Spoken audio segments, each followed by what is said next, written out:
27절까지 말씀 보았습니다. 한번 따라 하시기 바랍니다.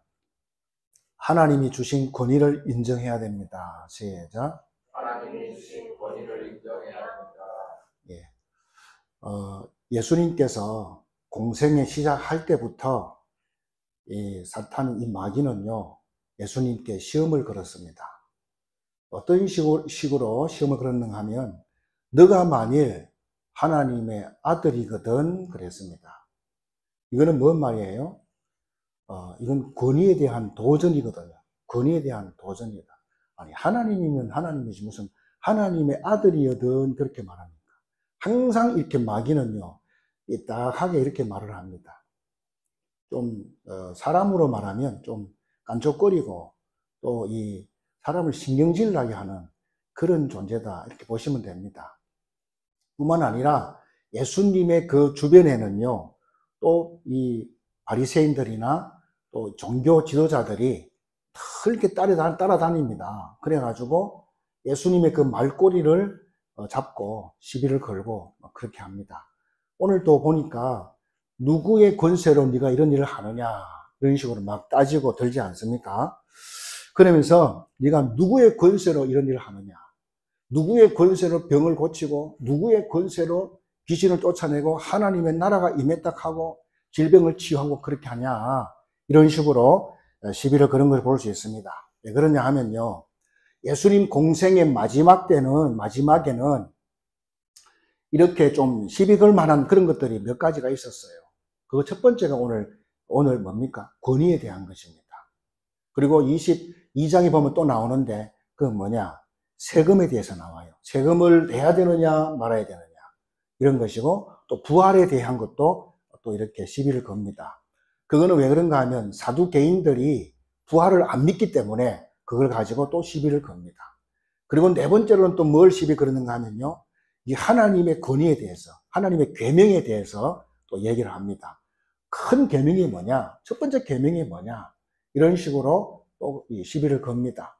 어쨌든 간에 예수님의 그 말꼬리를 물고 늘어지는 그런 모습을 볼 수가 있습니다. 그래서 그때나 지금이나 똑같습니다. 사단은요, 하는 짓이 똑같다 이 말입니다.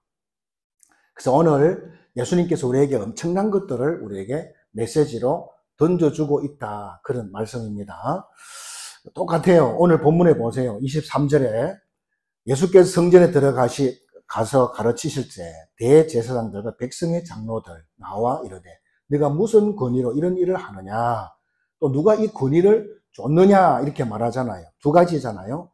무슨 권세로 네가 일을 하고 있느냐, 또 누구한테 이런 권세를 위임받아갖고 네가 이런 일을 하고 있느냐, 라는 이 두 가지 오늘 말씀이잖아요. 그리고 우리가 또 생각할 것이 뭔가 하면요, 이 하나님이 이 권세를 이 사회 조직에다가 줬다는 것을 여러분 아셔야 됩니다. 세 가지 말씀드리겠습니다. 첫 번째로는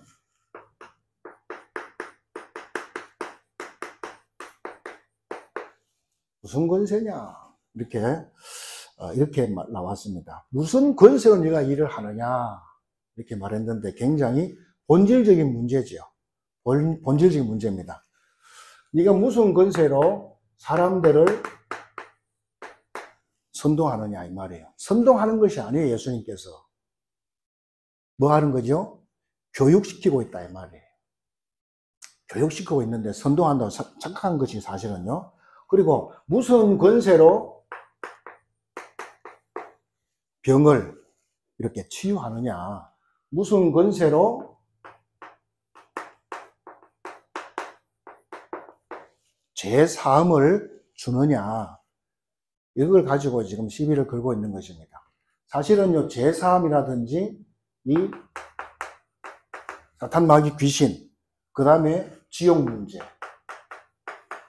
이것은 하나님만 할 수 있는 하나님의 절대 권한인 것입니다. 그런데 인간 예수가 와가지고 이런 일을 하니까 도대체 네가 무슨 권세로 지금 그런 일을 하고 있느냐, 이렇게 지금 말하고 있는, 시비를 걸고 있는 것입니다.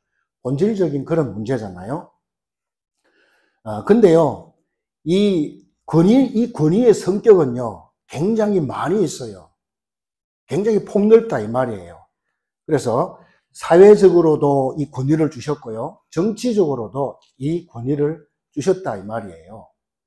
자, 그런데 그래서 대통령이나 검사, 뭐 판사, 또 경찰들 이런 사람들은요, 굉장한 권위를 가지고 있는 사람들이다 이 말이에요. 그렇죠. 그런데 이 권위를 지금 뭡니까? 다 망가뜨려졌다 이 말이에요. 사람들이 이제 서로서로 인정을 하지 않는다 이 말이에요.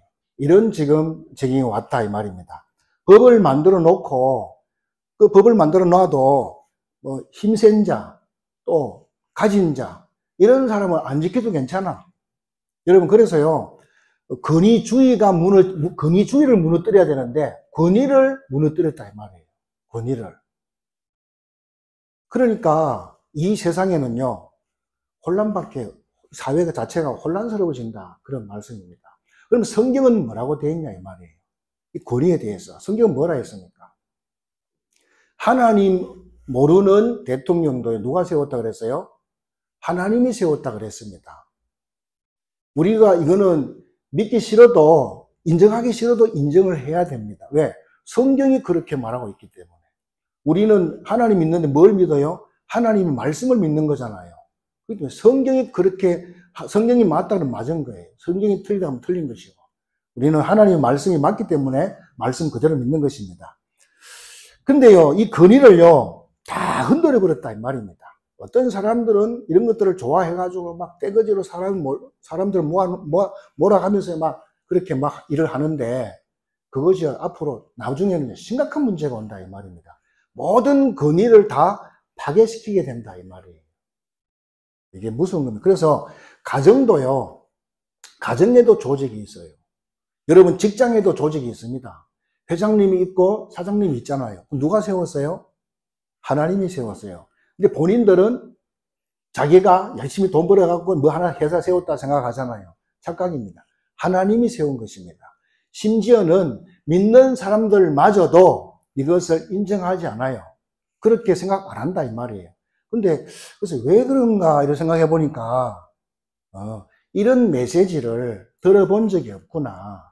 성경이 분명히 있는데 이런 메시지를 안 하고 다른 것만 열심히 하다 보니까 이런 메시지를 안 해서 이걸 잘 모르겠구나. 이런 생각을 하게 되었습니다. 그러다 보니까 우리나라에서 다 그런 식으로 하다 보니까 노동자들도 자기들 마음에 안 들면 뭡니까?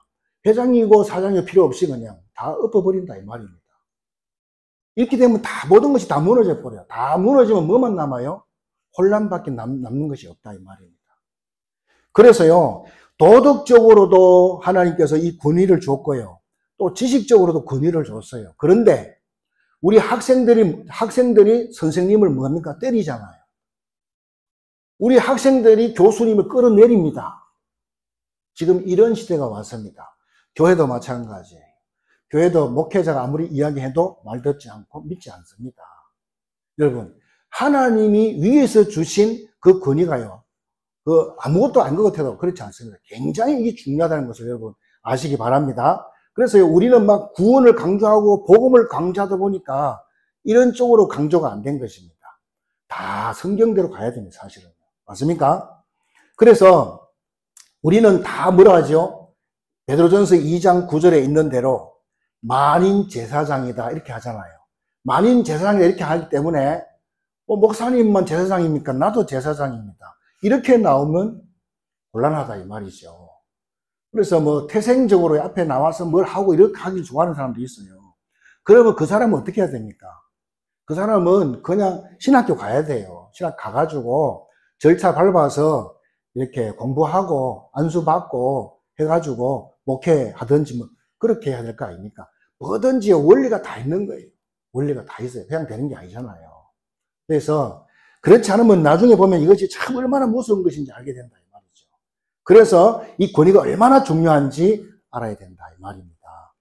오늘 예수님께 그러잖아요. 네가 감히 무슨 권세로 누구의 권세로 누가 주는 그 권위로 지금 이런 일을 하고 있느냐라고 지금 따지잖아요. 다시 말해서 예수님이 하나님이신 것을 절대적으로 인정하지 않겠다는 것입니다. 그러니까 예수님이 뭐라 합니까? 희한한 대답을 했습니다. 내가 하나님이야.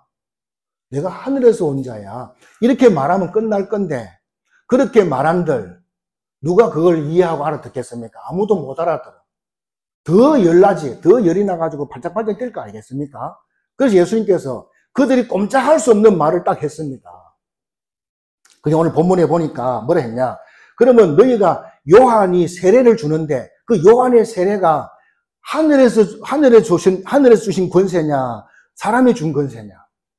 이렇게 딱 물으니까 자기들끼리 막 의논하다가 답이 없거든요. 그러니까 이래 말해도 문제가 되고 저래 말해도 문제가 되는 거예요. 그러니까 말을 못 하잖아요. 말을 못 하니까 예수님께서 뭡니까? 누구 권세로 지금 네가 이런 일을 하냐 했을 때 예수님, 나도 그러면 너희들에게 말하지 않겠다. 이렇게 주님 말씀하셨습니다. 그래서 이 권세가 너무너무 중요하다는 것을 여러분 깨달아야 될 줄로 믿습니다. 그래서 예수님 여기에 대해서 내용이요. 이제 28절부터 32절까지 예수님께서 또 그에 대해서 이야기를 한 겁니다. 두 주인이 있다. 아니, 아버지가 있는데 두 아들이 있다. 큰 아들이 있고 작은 아들이 있다. 이런 얘기 하면서 쭉 이야기합니다. 나중에 나옵니다.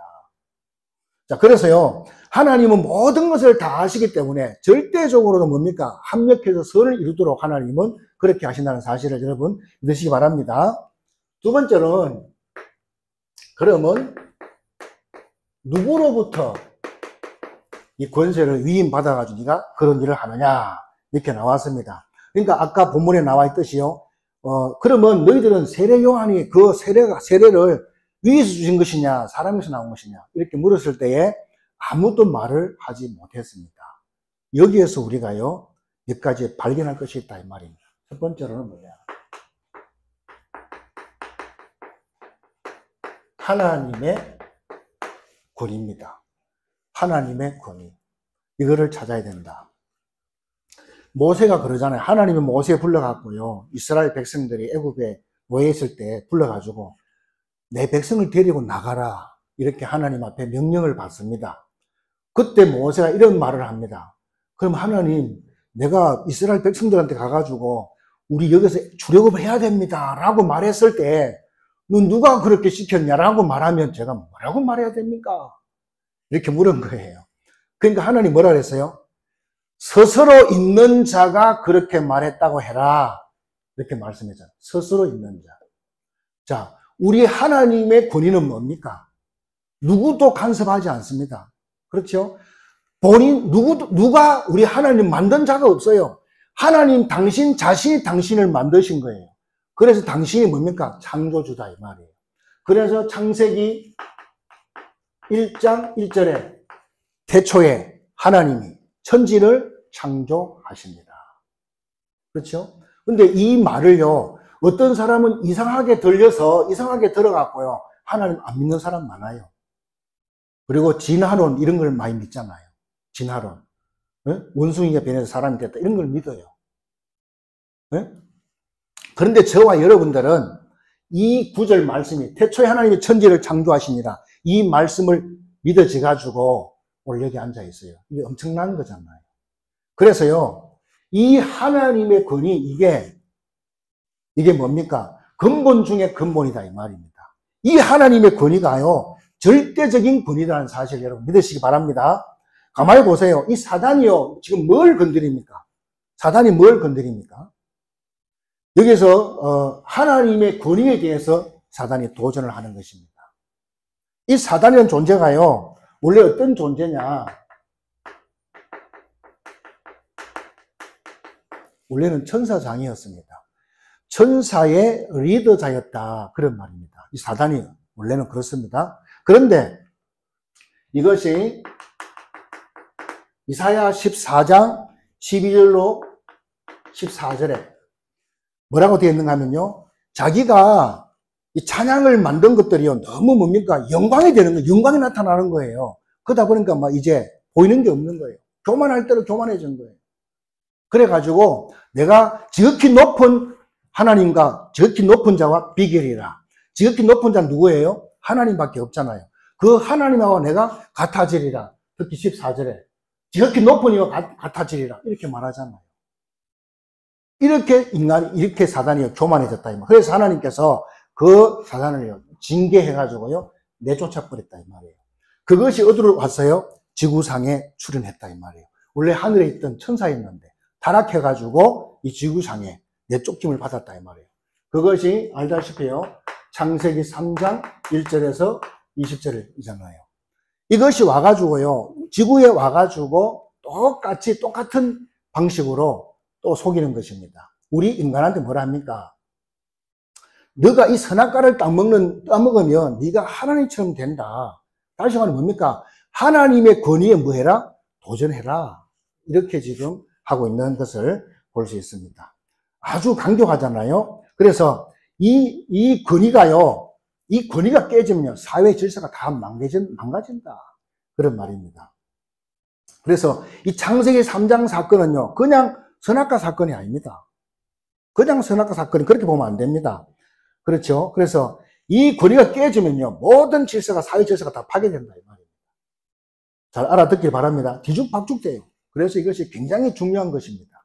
오늘 이렇게 제목 자체가 좀 무겁잖아요. 우리가 성경을 쭉 읽어 나가는 가운데 오늘 이렇게 메시지가 나왔는데, 이런 말씀들을 잘 안 듣다 보니까 좀 말씀이 좀 무거워요. 무거워도 여기에 굉장한 것들이 숨어 있어요. 이거를 회복하지 않으면 안 되는 것입니다, 여러분.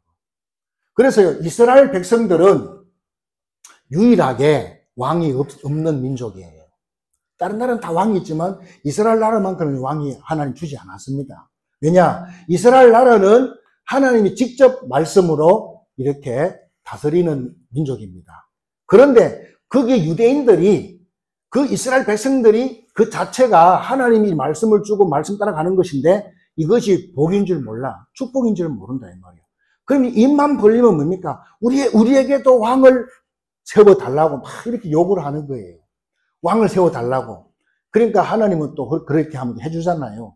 그래서 그러면 내가 어떤 왕을 세워줄까라고 물으니까 이스라엘 백성들이 막 힘있고 능력있고 막 리더십 좋고 우리나라를 다 보호해가지고 쫙 이끌어갈 수 있는 그런 왕을 세워달라 이렇게 하는 거예요. 그러면 그런 사람이 누가 있냐 이렇게 말하니까 저 사울 같은 사람을 세워달라는 거예요. 사울 같은 사람. 그래? 그러면 그래서 사울 왕을 세웠습니다. 이스라엘 일대 왕으로 사울 왕을 세웠단 말이에요. 세웠는데 처음에는 괜찮았는데요. 시간이 가면 갈수록 지 멋대로 하는 거예요. 지 멋대로 하는 것입니다. 그래가지고 하나님이요, 사울 왕의 임기가 끝나지도 않았는데 불구하고 또 다윗을 왕으로 세워버립니다. 다윗은 어떤 사람이야? 다윗 특징이 있어요. 다윗은 나의 왕이신 하나님이시다. 하나님 나의 왕이다. 자기는 뭐죠? 나는 그분이 세운 대리자다. 이 나라를 다스리도록 나에게 대리자로 나를 하나님이 세워주셨다. 이렇게 말하는 것입니다. 지금 지도자들이요, 전부 다 권위주의를 가지고 하니까 문제가 오는 것입니다. 그렇게 하면 안 되지요. 하나님께서 이 조직을 위해서 나를 대리자로 세웠구나. 이렇게 나가야 되는 거예요. 이 역사서에 보면요, 두 가지가 나와요. 하나는 뭐냐? 그 왕들이 한 업적이 나오고요. 그 다음에 두 번째는 뭐가 나오냐? 마지막에 이 사람이 여로보암으로 갔다. 혹은 다윗의 길로 갔다. 이렇게 나옵니다. 자, 그러면 여로보암으로 갔다 말은 무슨 말이에요? 여로보암은요, 어떤 사람인가 하면 이 사람은요, 왕을 대적해서 그 자리를 자기가 빼앗은 사람이에요. 그런 놈입니다. 나쁜 사람이잖아요. 다시 말해서 권위를 개무시하고 자기가 그 자리를 차지했다 이 말이에요. 그러니까 이스라엘의 그 왕들은요, 마지막이 뭐냐? 여로보암으로 갔느냐, 다윗의 길로 갔느냐, 그것이 결론이다 이 말입니다, 여러분. 그래서 굉장히 이것이 중요하잖아요. 국가의 질서가 무너지면 큰일 나잖아요. 선진국을 한번 봐보세요. 뭐 경찰들에게 범죄자가요, 경찰들을 때리거나 경찰들을 뭐 대들고 했잖아요. 그러면 방망이로 맞아 죽어요. 네? 선진 그렇습니다. 우리나라는 보세요. 민간인이 경찰들을 뚜루 패잖아요. 그리고 민간인이 군인들을 때려요. 그러니까 군인이 울고 앉아서. 그런 나라 우리나라밖에 없죠. 그래서 권위가 다 무너졌다 이 말입니다. 권위주의를 무너뜨려야 되는데 권위가 무너졌다 이 말이에요. 이게 심각한 겁니다, 사실은. 지금도 사단은요, 모든 종교에 뭐라 합니까? 네가 부처야. 네가 부처가 되는 거야. 네가 하나님 된다. 이렇게 지금 속이고 있는 것입니다. 다시 말해서 그 권위에, 하나님의 권위에 도전을 하라 이 말이거든요. 사단이 그런 식으로 하고 있습니다, 여러분. 그래서 우리가 아무리 잘나도요, 부처가 될 수 없고 하나님 될 수가 없는 거 잘 알고 있잖아요. 또 두 번째로는 어떤 권위를 줬는가 하면요, 말씀의 권위입니다.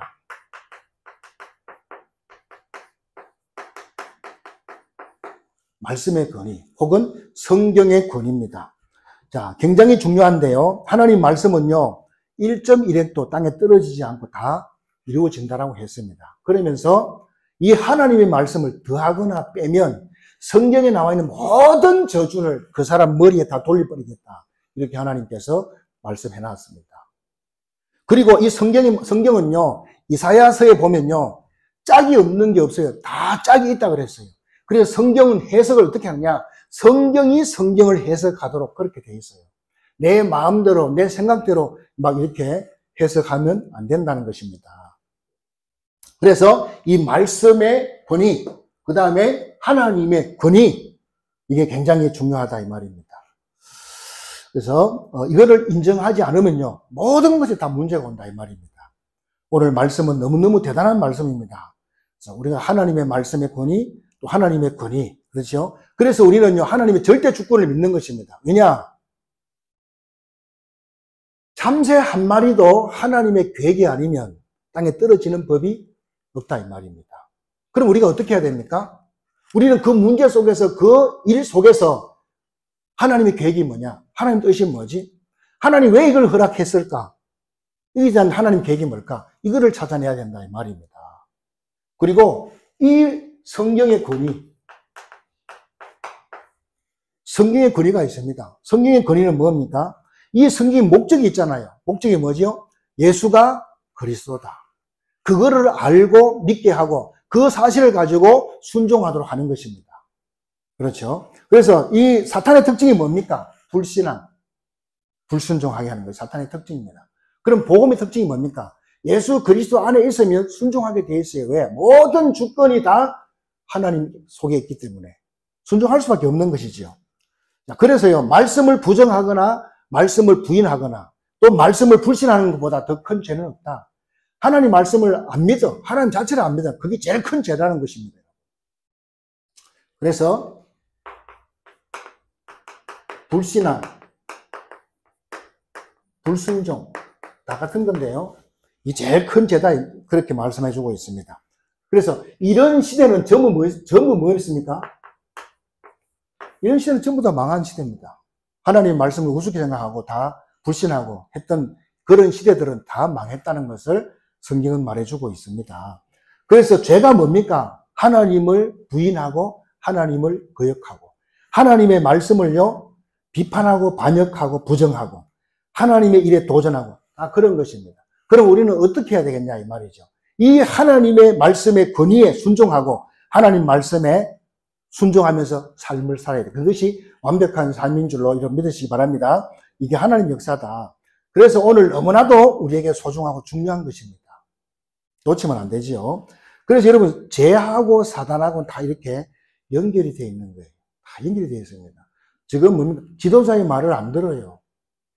선생님의 말을 안 듣잖아요. 교사의 말을 듣지 않습니다. 교수님의 말을 듣지 않습니다. 지금 그렇게 되었으면 그렇게 다 혼란이 왔다 이 말입니다. 심지어는 교회도 난리잖아요. 교회도. 우리 뭐 있을 때마다 기도하라 그랬잖아요. 하나님. 교회도 난리다 이 말입니다. 그래서 세 번째가 중요합니다. 자, 하나님의 권세요. 이 하나님의 권세를요, 세상 유지를 위해 주셨어요. 세상 유지를 위해서 세상 조직에다가 이렇게 주셨다 이 말입니다. 하나님의 권세를요. 세상 조직에 주셨다는 것입니다. 이걸 우리가 딱 붙잡아야 됩니다. 첫 번째는 누구에게 줬냐? 세상 정부에게 줬습니다. 세상 정부에게 주셨습니다. 그러면, 아니, 목사님, 그러면 저런 북한이라든지 저런 데는 독재자인데 그것도 그럼 하나님이 세운 것입니까? 성경이 그렇게 되어 있다니까요. 근데 성경을 믿어야죠. 그래서 뭡니까? 그 사람들 위해서 뭐 하라고 그랬어요? 기도하라고 주님이 말씀하셨습니다. 성경 어디에 있습니까? 로마서 13장 1절로 2절입니다. 보시겠습니다. 제 말이 아니고 하나님의 말씀인 것이 여러분이 확인을 해야 될 줄로 믿습니다. 시작. 각 사람은 위에 있는 권세자들에게 복종하라. 권세는 하나님으로부터 나지 않음이 없나니 모든 권세는 다 하나님께 정하신 바라. 그러므로 권세를 거스리는 자는 하나님의 명을 거스르니 거스리는 자들은 심판을 자취하리라. 제 말이 아니잖아요. 하나님의 말씀이 저렇게 돼 있어요. 그래서 그것도 바울이, 그 유명한 사도 바울이 이렇게 말을 한 것입니다. 여러분, 세상 권세가 어디서부터 온 것입니까? 하나님께로부터 왔다는 사실을 믿으시기 바랍니다. 아니, 저 지도자가 이상한데요. 그건 그 다음 문제예요. 그 다음 문제지. 아니, 지도자가 이상하면요, 그 밑에 있는 사람이 잘하면 돼요. 맞습니까? 저 사람이 이상하다 그러면 그 밑에서 잘하면, 똑바로 하면요, 훨씬 더 뭡니까? 그 응답이 다 바뀐다니까요. 그 사람이 요셉이에요. 요셉이 노예로 끌려갔는데, 보디발의 집에 끌려갔잖아요, 노예로. 근데요, 보디발의 아내가 요셉이 너무 좋았던가 봐. 볼 때마다 윙크를 하는 거야. 그리고 유혹을 해요. 근데 요셉이요, 제대로 한 거예요. 그러니까 그 많은 문제가 전부 다 응답으로 다 바뀌는 것입니다. 우리도 그렇게 해야 된다, 이 말입니다. 위에 사람들 욕하고 그럴 필요가 없습니다. 내가 똑바로 하면 돼요. 내가 해야 될 일을 제대로 하고 있으면요, 그 모든 영광이 다 바꿔진다, 이 말입니다. 말씀대로 가야 될 줄로 믿습니다. 그래서 그게 전도입니다, 여러분. 자기 인생을 엉망진창으로 살면서 복음 전한다? 그 사람이 알면 뭐라 하겠습니까? 너나 잘하세요. 이렇게 할 거 아니겠습니까? 그래서 오늘 분명히 말씀했잖아요. 권세를 거스리는 자는 하나님의 명을 거스르니 거스리는 자들은 뭐예요? 심판을 자취하리라. 이렇게 분명히 말씀해 주고 있어요. 어마어마한 말이잖아요. 또 이 권세를 누구에 줬습니까? 가정에 줬다, 이 말입니다. 그래서 이 부분에 대해서는 여러분 또 시비를 걸 수가 있습니다. 뭐냐? 성경에 보니까요, 에베소서 5장 22절로 25절에 잘 나와 있는데, 특히 22절, 23절에 보니까 뭐 누구는 잘나고 누구는 못나고 그런 말을 하는 것이 절대로 아닙니다. 오해하면 안 됩니다. 그게 보니까 뭐라고 나오냐? 아내들에게 말을 했어요. 아내들이여 자기 남편에게 복종하기를 왜라? 죽게 하듯 하라. 이는 남편이 아내의 뭐가 된다고요? 됨이 그리스도께서 교회의 머리됨과 같으니 그가 바로 몸의 구주시니라. 이렇게 말씀이 나와 있습니다. 자, 그래서 아니, 그러면 목사님, 우리 남편을 모르십니까? 내가 그런 인간의 말을 들어야 됩니까? 여러 가지 말할 수도 있겠죠. 그래가지고 아내들이 전부 뭡니까? 머리대가 있는 사람이 너무너무 많습니다. 그래서 뭐든지 자기가 해야 된다는 거예요, 이 말이죠. 그래서 뭐 남편 알기는 막 우습게 알고, 마을에 돌아다니는 그 개처럼 알듯이 그런 식으로 생각하는 사람도 있다, 이 말이죠. 그건 틀린 것입니다. 믿는 사람은 어떻게 해야 된다고요? 말씀대로 해야 될 줄로 믿습니다. 믿는 사람, 말씀대로, 성경대로 해야 될 거 아닙니까? 많이 보세요. 아내들의 머리는 남편이라고 그랬어요. 근데 그 아내들의 머리를 잘라버리면 방법이 없는 거예요. 남편을 잘라버리면 아무 방법이 없다. 그런 말씀이죠. 그러면서 또 남편에게도 한 말씀이 있습니다. 남편이 뭐라 했냐? 아내 사랑하기를 예수님이 교회를 위해서 죽은 것처럼 아내를 사랑하라는 것입니다. 그래서 남편은 아내를 위해서요, 죽도록 하라는 것입니다. 이런 말하는 저도 좀 힘듭니다. 사실 힘들지만은, 이런, 말씀 있게 해야 되잖아요. 할 수밖에 없잖아요. 왜 이렇게 해야 됩니까? 따라합시다. 질서 때문에 그런 것입니다. 질서가 무너지면 다 혼란스럽고 다 아무것도 안 되기 때문에. 그래서 그렇습니다. 지금 정부가 뭡니까? 질서가 다 무너지잖아요. 권위가 다 깨져버리니까. 가정도 마찬가지예요. 이렇게 권위가 다 완전 무너졌다, 이 말입니다. 그 다음에 세 번째로는요, 우리 자녀들을 보세요. 자녀들. 특별히 에베소서 6장 1절로 4절에 잘 나와 있습니다. 거기 보니까 6장 1절에 자녀들아 주 안에서 너희 부모를 순종하라. 이것이 옳으니라. 이것이 2절에 내 아버지 어머니를 공경하라. 이것은 약속이 있는 뭐라고 그랬어요? 첫 계명이다. 첫 계명이다. 이렇게 말씀했어요. 저 말이 무슨 말입니까? 계명이요. 10계명을 말하는데 10계명이 있잖아요. 그 중에서 1계명부터 4계명까지는 하나님에 대한 계명입니다.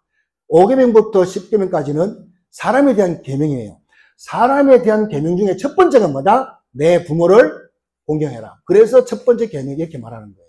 사람에 대해서 첫 번째 계명이다 이 말입니다. 근데 그게 내 부모를 공경하라 그랬습니다. 아이 목사님 부모가 이상한데 그뭐 우리 맨날 당하고만 있어야 됩니까? 그렇게 말할 수 있는데요. 아닙니다. 4절에 보세요. 4절에 시작. 아비들아 너희 자녀를 노엽게 하지 말고 오직 주의 교훈과 훈계로 양육해라. 이렇게 되어 있습니다. 자녀들을 노엽게 하지 마라. 스트레스 받게 하지 마라. 열받게 하지 말라는 것입니다. 부모들에게 이렇게 말씀을 한 것을 볼 수가 있습니다. 그래서요, 옛날에 그 대우 그룹이 있었잖아요. 대우 그룹에서 이제 면접을 뽑는데, 굉장히 이쁜 여자가 또 옷도 잘 입고 이렇게 온 사람이 있었어요. 그래 이제 면접관들이 보고 저 아가씨는, 집도 잘 살고 그런 좋은 집에서 이렇게 살았을 것이다. 이렇게 생각한 거예요. 그래서 이제 그 면접관들이 물어본 거예요. 아가씨 아버지가 뭔 일 합니까? 라고 물으니까 예, 우리 아버지는요 저 대전역에서 이렇게 말하니까 대전역? 역장이구나 역시 이렇게 생각했단 말이죠. 대전역에서 기차가 오면 짐 갖고 오잖아요 사람들이. 그러면 얼른 달려가서 짐을 가지고 손수레에다가 실어갖고 그 사람이 버스 타거나 택시 탈 때 그까지 내가 운반하는 그런 아버지가 그런 일을 하고 계십니다. 이렇게 한 거예요.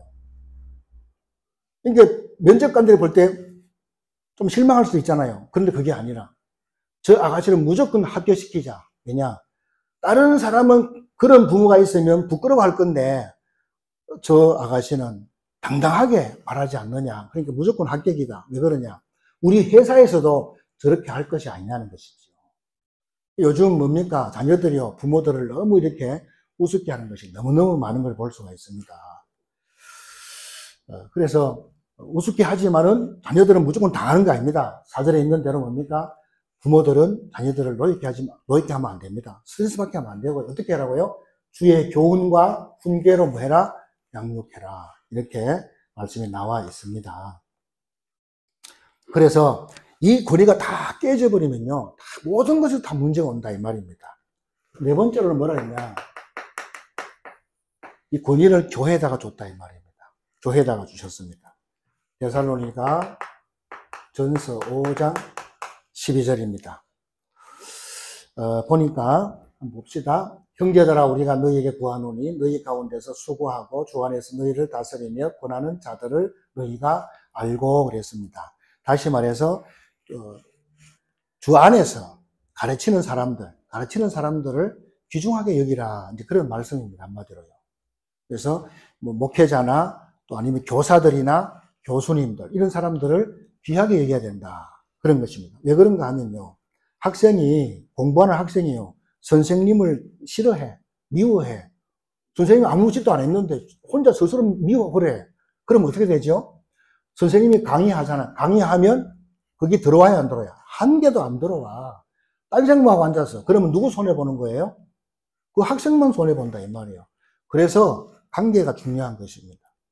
저도 마찬가지입니다. 여러분하고 저하고의 관계가 좋아야 돼요. 아멘? 저하고 관계가 좀 틀어지면요. 교회는 완전히 앉아있는데 뭡니까? 고개도 들지 않겠지만은, 듣지도 안 하지만은, 뭐죠? 하나도 안 들어가는 거예요. 그럼 누구만 기뻐하죠? 마귀만 기뻐하는 거예요. 그리고 내 자신만 손해본다 이 말입니다. 그래서 목회자와의 관계가 좋아야 돼. 그래야지 메시지 하는 거 좀 잘 못 전해도 여러분이 은혜로 다 깨닫게 되고 그렇게 될 줄로 저는 그렇게 믿습니다.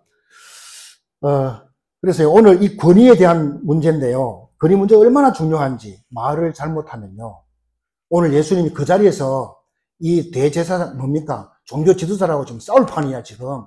그런 상황이잖아요 지금요. 말 한마디 잘못하면 그래야 된다 이 말이죠. 예수님께서 뭡니까? 말을 이렇게 돌려서 이야기하잖아요. 그러면 니들이 지금 내 앞에 와서 이렇게 말하는 것은 누구의 권한을, 누구의 권세로 지금 나한테 이렇게 말하느냐. 이렇게 딱 말해버리잖아요. 그러니까 자기들도 말을 못합니다. 그래서 거기에 대해서 예수님이 설명했습니다. 그것이 우리 읽었지 않았지만은요, 프로젝트는 있습니다. 28절부터요, 32절까지 예수님이 딱 말씀했습니다. 어떤 말씀을 했냐? 아버지한테 두 아들이 있어. 두 아들이 있는데, 이제 포도원에 일을 해야 돼. 그래서 큰아들한테 가서 포도원에 가서 일 좀 해라. 그러니까 큰아들이, 예, 이렇게 하고 안 가. 그리고 둘째 아들한테 가서 포도원에 가서 일 좀 해라. 싫어요! 그러고 가서 일을 다 한 거예요. 그럼 누가 더 나은 거예요? 둘째가 낫잖아요. 말에 순종한 사람이 훨씬 낫잖아요. 그걸 예수님 말씀하시면 공격적인 발언을 예수님께서 하셨습니다. 어떻게 했냐? 자, 너희들보다 창기와 세리들이 훨씬 더 낫다는 거예요. 지금 바리새인들과 또 뭡니까? 종교 지도자들 앞에 예수님이 그렇게 말하는 거예요. 너희들보다 저 창기들, 또 저 세리들이 훨씬 더 낫다는 것입니다. 왜냐? 너희들은 믿는다고 하면서 교회 와가지고 앉아서 종교적인 얘기를 다 하지만은 하나님 말씀에 순종하지 않는다는 거예요. 그러나 저 창기들과 저 세리들은 다 하나님 말씀을 믿고 다 따라온다는 것입니다. 누가 더 낫냐는 것입니다. 이렇게 예수님께 지금 말씀하고 있는 것입니다. 엄청난 얘기를 한 것이죠. 오늘 여기에 모든 게 다 나오는 것입니다. 하나님부터 오는 권위잖아요. 하나님부터 오는 권위입니다. 그렇죠? 왜냐? 질서 때문에. 다른 거 없어요. 질서 때문에 이렇게 했다는 것입니다. 그 사람이 잘나서 준 것이 절대로 아닙니다. 그래서 여러분, 그 조직의 질서를 깨지 않기 위해서 하나님이 대리자로 세웠다는 것입니다. 우리는 그걸 인정해야 될 줄로 믿습니다. 우리나라도요, 하나님 말씀 밖에는 답이 없다. 제가 볼 땐 그렇습니다. 여러분, 교회 직분도요, 누가 세웠습니까? 하나님이 세운 줄 믿으시 바랍니다. 교회에서 여러분, 직분도 있고, 또 피아노도 치고, 찬양 인도도 하고, 꽃꽂이도 하고, 여러 가지 다 하잖아요. 봉사도 다 하잖아요. 교회에서 세운 것이지만, 누가 세웠다고 생각해야 됩니까? 하나님이 세우셨다고 그렇게 믿으셔야 됩니다. 그래야 사람 앞에 시험 당하지 않는다, 이 말이에요. 사람이 세웠다 그러면 사람 앞에서 시험 당합니다. 그러면 교회 오셔가지고 신앙생활 하다가 사람 앞에 내가, 저거 받아가지고, 내가 신앙생활 안 하는 사람 되게 많거든요, 바깥에요. 상처받아가지고. 교회 생활 하다가 상처받아가지고 신앙생활 안 하는 사람 많아요. 그건 쪽팔린 거잖아요. 그런 사람이 꽉 찼다니까요. 분명히 성경에는요, 냉수 한 그릇도 상을 잃지 않는다라고 말씀하셨어요. 주님을 위해서 했던 모든 것, 냉수 한 그릇이라도 전도자에게 내가 물 한 거 대접했다. 그것도 하나님 그 상을 잃지 않겠다고 주님은 말씀하셨습니다. 우린 오늘 이 말씀에서요, 모든 답을 다 찾아야 됩니다. 아니면 큰일 납니다. 다른 것이 아니라니까요. 결론적으로 뭡니까? 질서 때문에. 이게 결론입니다. 이게 결론이에요. 하나님은 질서의 하나님이십니다. 이게 깨지면요, 사회가 유지가 안 됩니다. 오늘 무거운 말씀이지만은요, 굉장히 중요한 말씀이에요. 한 번은 우리가 들어야 돼요. 이게 무너지면 인간 세상 자체가 안 되기 때문에 우리만이라도 이걸 잘 깨닫고 실행해야 될 줄 믿습니다. 우리나라는 자기 마음대로 안 되면 뭐 하죠? 광화문에 모이잖아요. 안 되면 데모한다 이 말이죠. 그거를 열심히 봤던 후대들이 또 그대로 합니다. 그러면 나라 꼴이 뭐가 되겠냐 이 말이에요. 안타까운 거잖아요. 그래서 우리 하나님께 세상 주관자잖아요. 그 세상 주관자이신 그 하나님이 우리 부모를 세웠습니다. 그리고 지도자를 세웠다 이 말이에요. 그러면 그 부모가, 그 지도자가 완벽합니까? 완벽하지 않습니다. 그러면 그 밑에 있는 사람이 어떻게 해야 됩니까? 지혜롭게 하면 된다 이 말이에요. 맞습니까? 지혜롭게 하면 된다 이 말입니다. 그래서 우리가 구원을 강조하고 복음을 강조하다 보니까 이러한 질서를 강조를 하지 않은 것입니다. 그러니 교회 안에서도요, 서로 싸우고 그래요. 그런 싸울 수 있는 권한을 누가 줬습니까? 큰일 나죠. 우리는 그런 권한을 받은 적이 없습니다. 우리는 살리는 사람인 줄 믿습니다. 오늘 안주사님 기도했지만 살리는 사람입니다. 그렇죠? 우리는 회복해야 될 그런 사람들이다 이 말입니다. 마지막까지 여러분들은요, 정말 하나님의 영광과 능력 앞에서는 저와 여러분 되시기를 주님의 이름으로 축복합니다. 말씀 붙잡고 기도하겠습니다. 하나님 감사드립니다. 이 세상 문제가 어디서 왔는지 사단은 하나님을 대적하고 인간을 대적하고 우리에게 주신 모든 조직을 다 대적하게 만들었습니다. 하나님이 세상 질서가 완전히 무너졌습니다. 하나님이 이제 복음 안에 있는 우리가 하나님이 주신 권위를 인정하는 자로 서게 하여 주옵소서. 우리 작은 가정에서부터 학교나 대학교나 교회 현장에서부터 이 권위가 회복되는 한 사람 되게 하여 주옵소서. 우리 7명의 믿음의 선진들은 그 권위 앞에 순종해서 내 나라도 내 나라 왕도 아니고 폭군 같은 그런 왕인데도 불구하고 그들을 위해서 올바른 정책을 함으로 그 왕들이 감동을 받은 역사가 있습니다.